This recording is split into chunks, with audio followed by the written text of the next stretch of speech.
హల్లెలూయా. ఈరోజు ఈ మ్యూజిక్ దేవుని స్తుతించి ఆరాధించే గొప్ప భాగ్యం.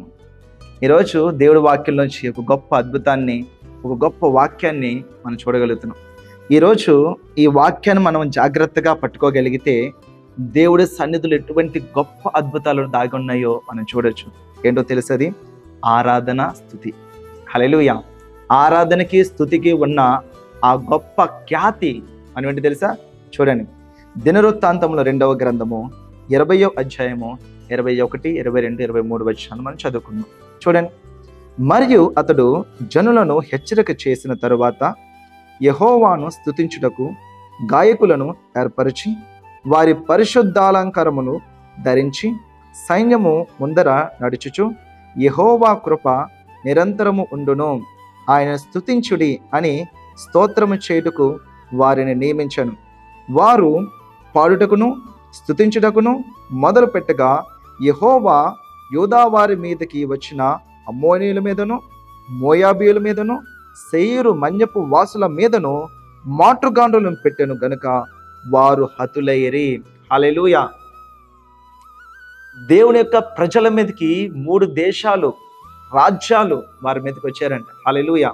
వారందరూ వచ్చినప్పుడు యెహోషువ దేవుని స్తుతించేవారు, గాయకుల్ని, ఆరాధికుల్ని, వాయిద్యాలు వాయించే వారిని ఆ యొక్క రాజ్యానికి, సైన్యానికి ముందర పెట్టి వారు స్తుతిస్తూ ఆరాధిస్తూ వెళ్ళారంట.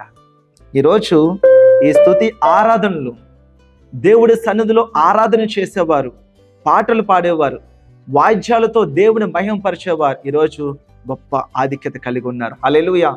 ఈరోజు మీరే ఒక ఆరాధికులుగా మీరు అనుకోవచ్చు, మాస్టర్ గారు మాకు సరిగ్గా పాడడం రాదండి, మాకు సరిగ్గా వాయించడం రాదండి, మాకు సరిగ్గా పెద్దగా ఆరాధన చేయడం రాదండి. మీరందరూ బాగా చేయొచ్చండి. There is no restrictions, rules and regulations to worship the lord. Hallelujah. దేవుని ఆరాధించడానికి ఎటువంటి నియమ నిబంధనలు లేవు. హల్లెలూయా.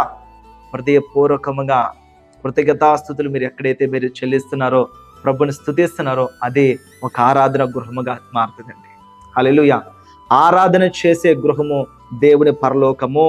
హల్లెలూయా. సో కాబట్టి యెహోషువ ఒక యుద్ధానికి వెళ్లే ముందు బలాఢ్యులు, యోధుల్ని ఫ్రంట్ లైన్ లో పెడతారు. ఎందుకో తెలుసా? ఆ యోధుల్ని, బలాఢ్యులను చూసి శత్రువు భయపడతాడని. కానీ ఇక్కడ యెహోషువ ఏం చేస్తున్నాడు? ఆరాధన చేసేవాడిని, వాయిద్యాలు వాయించేవాడిని, స్తుతించేవాడిని, గాయకుల్ని వారందరూ ఫ్రంట్ లైన్ పెట్టి మొదటి యెహోవాకు స్తుతి స్తోత్రములు చెల్లిస్తున్నారు. ఎప్పుడైతే దేవుడికి అటువంటి స్తుతి స్తోత్రములు చెల్లిస్తున్నారో, దేవుడు ఆ శత్రువులందరూ కూడా, అమ్మోనీయులు, మోయాబీయులు, అక్కడున్న శేయీరు మన్యపు వాసులందరినీ కూడా ప్రభు ఏం చేశారు? మాటుగాండ్రు పెట్టి వారందరూ హతులు చేశారు.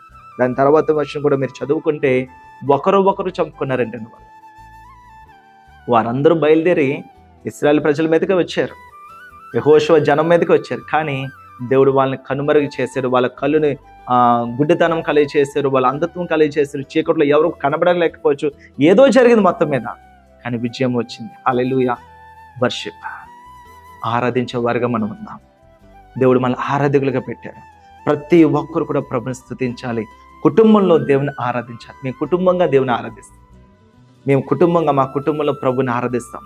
సో కాబట్టి మనమందరం కూడా ప్రభుని స్తుతించేవారు, పాటలతో, వాయిద్యాలతో దేవుని ఆరాధించే వారు ఉండాలి.